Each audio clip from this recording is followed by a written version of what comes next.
I want you to run a simulation in your mind. You are lying in bed. It is late. Even if you cannot literally see the room in your mind's eye, even if you have aphantasia and your mind is a blank screen, you know the concept of the room. You can feel the weight of the blanket. You can hear the rhythm of the ceiling fan, round and round. Now, shift your focus to the architecture of your thoughts. It's not calm like the room. It is a chaotic data stream of every mistake you've made, every bill you haven't paid, and that awkward thing you said 3 years ago. You have spent your entire life trying to solve these variables, rearranging the furniture in your mind, hoping that if you just compute the right solution, the feeling of dread will finally resolve. But what if I told you that you are debugging the wrong code entirely? What if your overthinking isn't a psychological flaw, but a biological necessity? We tend to view the mind as the pilot of the ship, but in reality, the mind is just the PR department trying to explain why the ship is shaking. Today, we are going to stop listening to the story and start looking at the engine. Welcome. Today we are discussing something I call existential neurobiology. This isn't about therapy, and it's not about positive thinking. It is about reframing anxiety and overthinking as biological mechanics rather than psychological failures. I want to make a specific note here for the neurodivergent minds, specifically the INTJs and those with aphantasia. Throughout this video, I will ask you to visualize or picture certain concepts. If you cannot generate mental images, do not worry. I want you to engage with these prompts as conceptual models. Think of the systems, the physics, and the spatial relationships. You don't need to see the picture to understand the schematic. We are going to explore why your brain spins narratives and why you feel a constant hum of tension. We're going to look at the cake versus the icing, the concept of the mind as an occupational device, and how neurodivergence might actually be an evolutionary scouting mechanism rather than a disorder. Our goal here is simple. It is the motif of everything we do. We want to see for a better way of being. We want to move from being lost in the content of our lives to witnessing the context of our biology. It's not about fixing you because you aren't broken. It's about understanding the machine you are operating. To understand why you feel the way you do, I want you to construct a mental model of a cake. Conceptually, place a dense, plain cake base on a table. This base represents your pre-verbal neurobiology. It is the raw, dense, sensory data of being alive. It is the tightness in your chest, the heat in your face, the drop in your stomach. It has no words. It has no story. It is simply the system status of your nervous system reacting to the world. Now, imagine a thick, chaotic layer of icing being piped onto that cake. This icing is your thinking mind. It is language, narrative, logic, and obsession. Here is the trap we all fall into, especially those of us who prioritize logic. We spend 99% of our energy obsessing over the icing. We analyze our thoughts. We argue with them. We try to restructure them. But remember, the icing is just a decoration sitting on top of the cake. If the cake is made of salt, no amount of sugar in the icing is going to make it taste sweet. Apply this model to your own life. When you feel anxiety, you usually look for a logical reason. You think, I feel anxious because I have a deadline. You attribute the biological sensation, the cake, to a situational narrative, the icing. But often, the sensation comes first. Your body enters a state of high alert, perhaps due to sensory overwhelm, exhaustion, or a deeper prediction error, and your mind, desperate to make sense of that energy, attaches a label to it. We focus on the words that characterize our discussions, but we ignore the energy that drives them. We try to solve a biological state with a psychological story, and that is why the anxiety never really leaves, because you're trying to edit the icing when the problem is baked into the cake. So, if the mind isn't solving the problem, what is its actual function? Consider the mechanics of an old-fashioned steam engine. You understand the physics here. Pressure builds up in the boiler. That is your biology, your raw existential tension. When the pressure gets too high, the engine must release it. It blows the whistle. That shrill sound is your thinking mind. We need to look at the mind not as a source of wisdom, but as an occupational device. Note that I didn't say occupational hazard. It is not a danger to you. It is a device, a tool.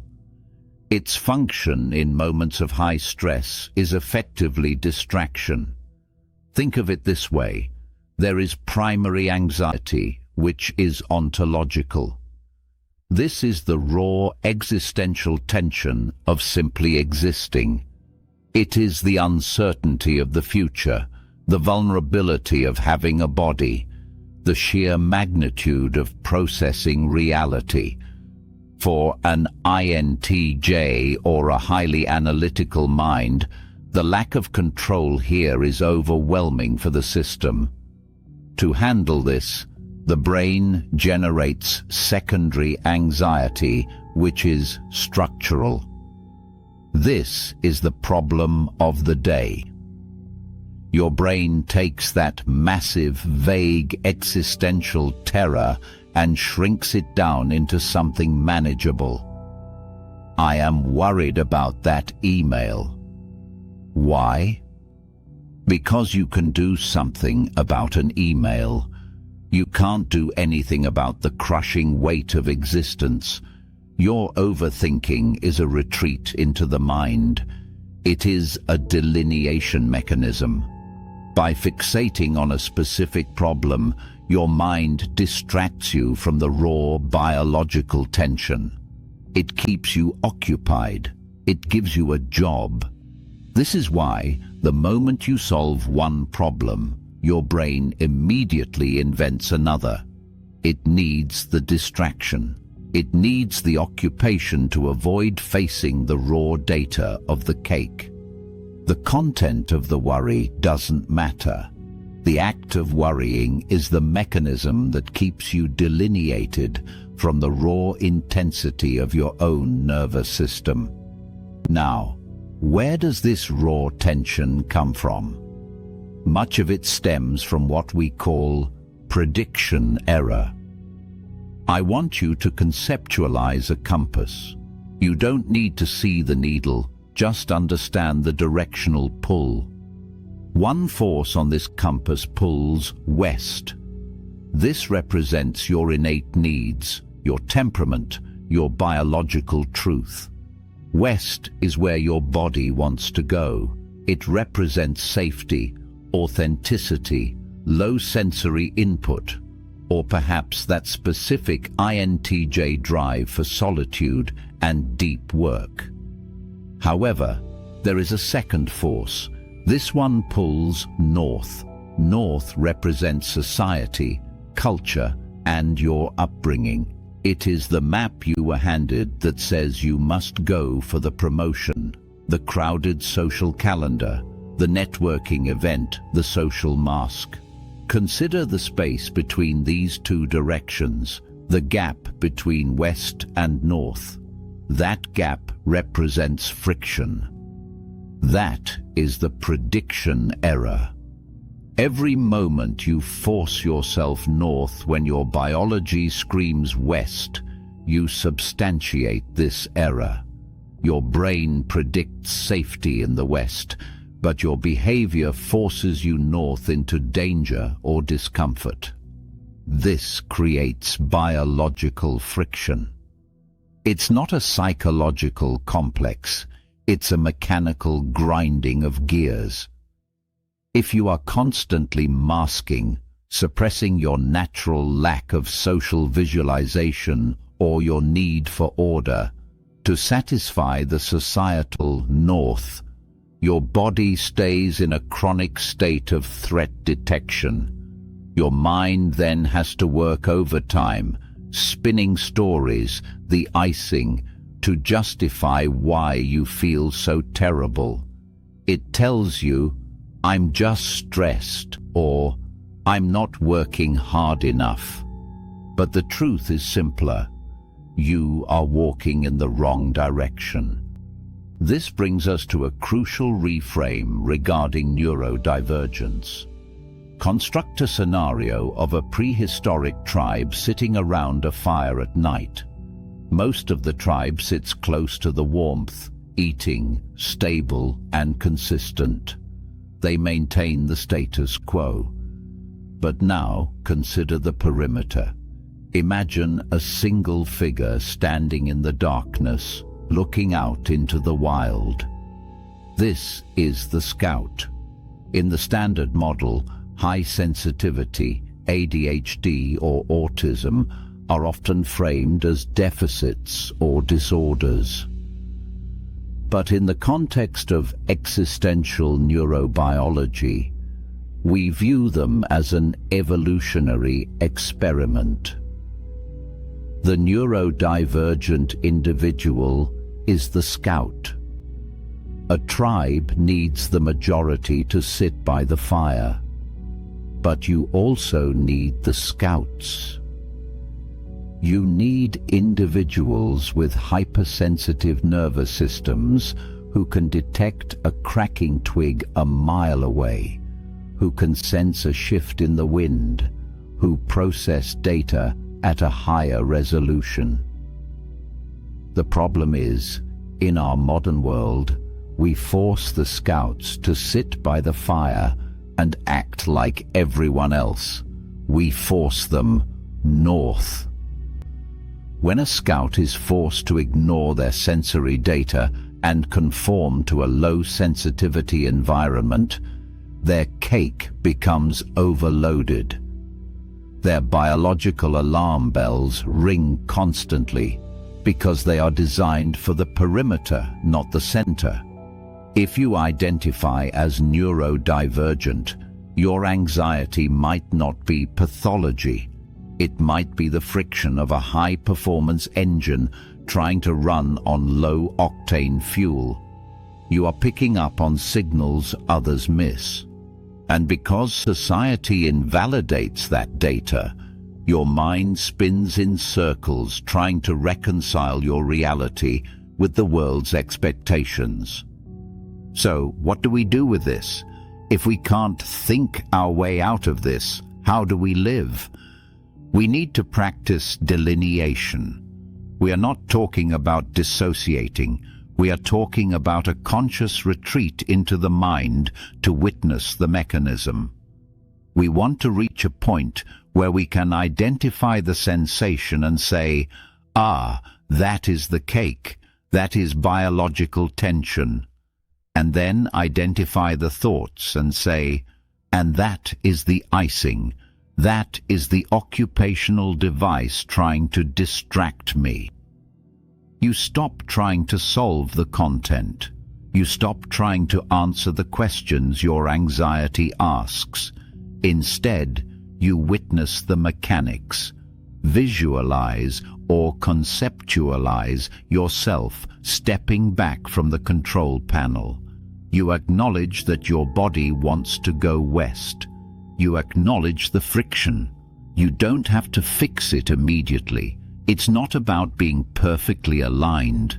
As we say, it's not right, but it's not wrong. It's right enough. It is right enough to simply exist and observe the machine without becoming the machinery. This is the shift from being the character in the story to being the architect observing the blueprint. Your anxiety is not a character flaw. It is a biological signal wrapped in a psychological story. When you stop fighting the story and start respecting the biology, the war ends. You realize the mind was just doing its job, distracting you, protecting you, occupying you. It was never a hazard. It was a device keeping you safe from the overwhelming nature of reality. We don't need to destroy the mind. We just need to understand its position. We need to distinguish between the West and the North, the cake and the icing. We do this to see for a better way of being. If you found value in this reframe, and if you want to explore more about the mechanics of your own existence, subscribe and share this with someone who is tired of trying to think their way out of a feeling. I'll see you in the next one.